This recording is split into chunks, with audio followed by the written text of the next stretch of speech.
Assalamualaikum warahmatullahi wabarakatuh. Di sini saya Helmi Taufik Al-Hakim dan rekan saya Mambaul Ulum ingin mempresentasikan hasil diskusi kami. Di sini materi kelompok kami yaitu tentang manajemen berbasis sekolah SMA 1.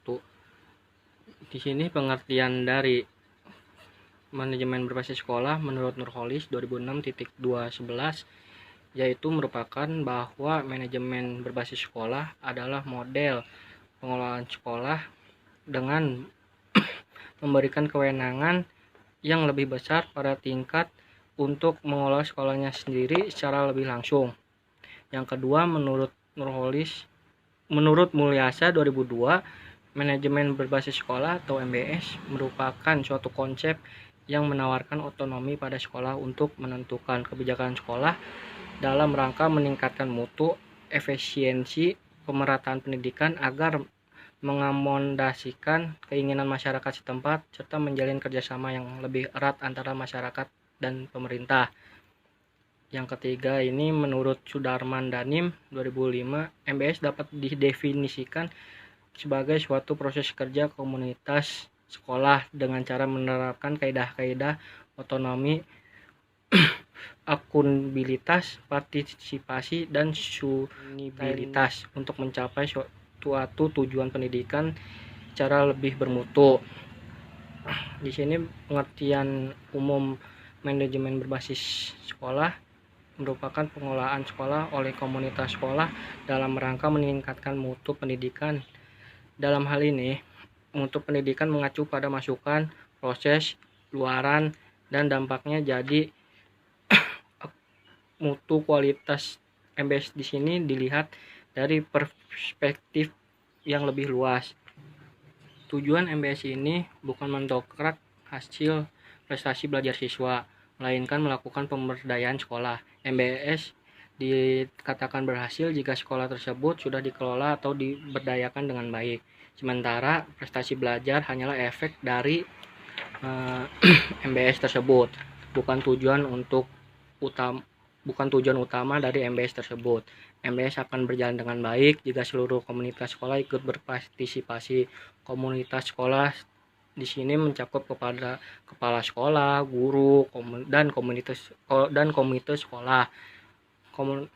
Komunitas sekolah tersebut masing-masing harus memiliki tanggung jawab akan tugas pokok dan fungsinya tersebut. Mereka bekerja bukan karena ada beban atau peraturan yang ketat.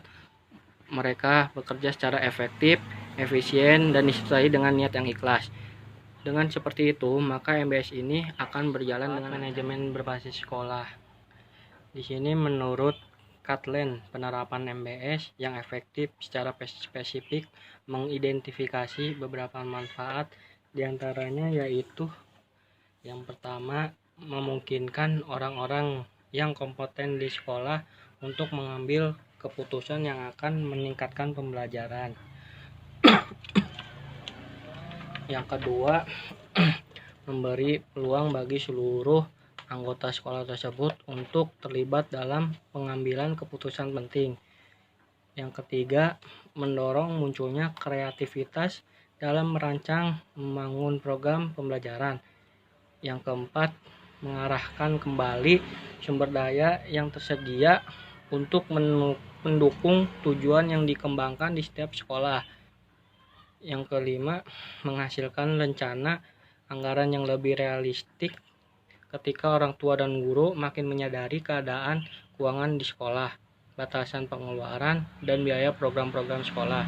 Yang terakhir, meningkatkan motivasi guru dan mengembangkan kepemimpinan baru di semua level. Sekian materi yang saya sampaikan. Selanjutnya akan disampaikan oleh Saudara Bahur. Sebagai Saudara Bahur, dipersilakan. Assalamualaikum warahmatullahi wabarakatuh. Terima kasih untuk Saudara Helmi. Materi selanjutnya atau materi terakhir akan dijelaskan oleh saya, Mambaul Ulum, yaitu tentang asumsi dasar manajemen berbasis sekolah dan implementasi manajemen berbasis sekolah. Pertama itu ada asumsi dasar manajemen berbasis sekolah, ialah sekolah dipandang sebagai suatu lembaga pelayanan jasa di mana kepala sekolah adalah manajer pendidikan.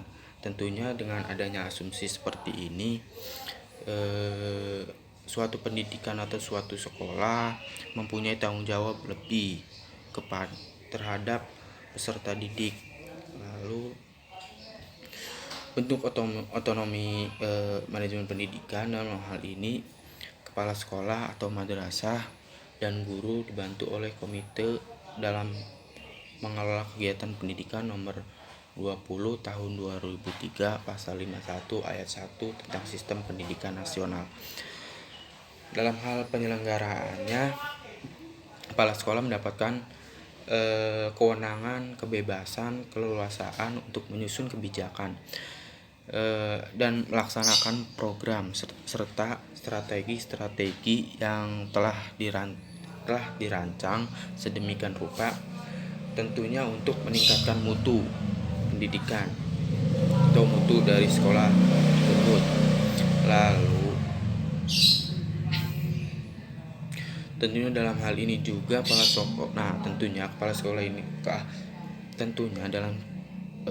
hal ini juga kepala sekolah harus memiliki kemampuan tentunya dalam kemampuan manajerial, terus perencanaan dan pandangan luas terhadap sekolah atau tentang pendidikan. Lalu implementasi manajemen berbasis sekolah. Dalam mengimplementasikan MBS secara efektif dan efisien, sekolah harus melibatkan semua unsur dalam suatu pendidikan atau suatu sekolah tersebut. Pertama, peran dari seorang kepala sekolah yaitu manajerial, tentunya membina dan memberikan masukan-masukan atau saran yang positif kepada guru. Lalu yang kedua itu ada guru dengan perannya yang terlibat langsung dalam pelaksanaan pembelajaran, dituntut untuk kreatif dan inovatif dalam melaksanakan tugasnya, yaitu memaparkan materi-materi. Lalu peran selanjutnya itu peran masyarakat. Nah, perlu peran dengan mengambil keputusan ini yang telah direncanakan oleh sekolah. Masyarakat juga harus turut serta dalam pengawasan dalam lingkungan sekolah atau pengawasan dalam lingkungan rumah. Mungkin cukup sekian. Terima kasih. Itu ada guru dengan perannya yang terlibat langsung dalam pelaksanaan pembelajaran, dituntut untuk kreatif dan inovatif dalam melaksanakan tugasnya, yaitu memaparkan materi-materi. Lalu peran selanjutnya itu peran masyarakat. Nah, perlu peran dengan mengambil keputusan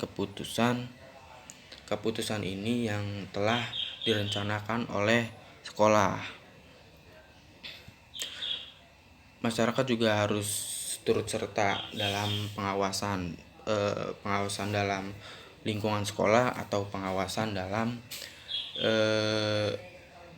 lingkungan rumah. Mungkin cukup sekian. Terima kasih.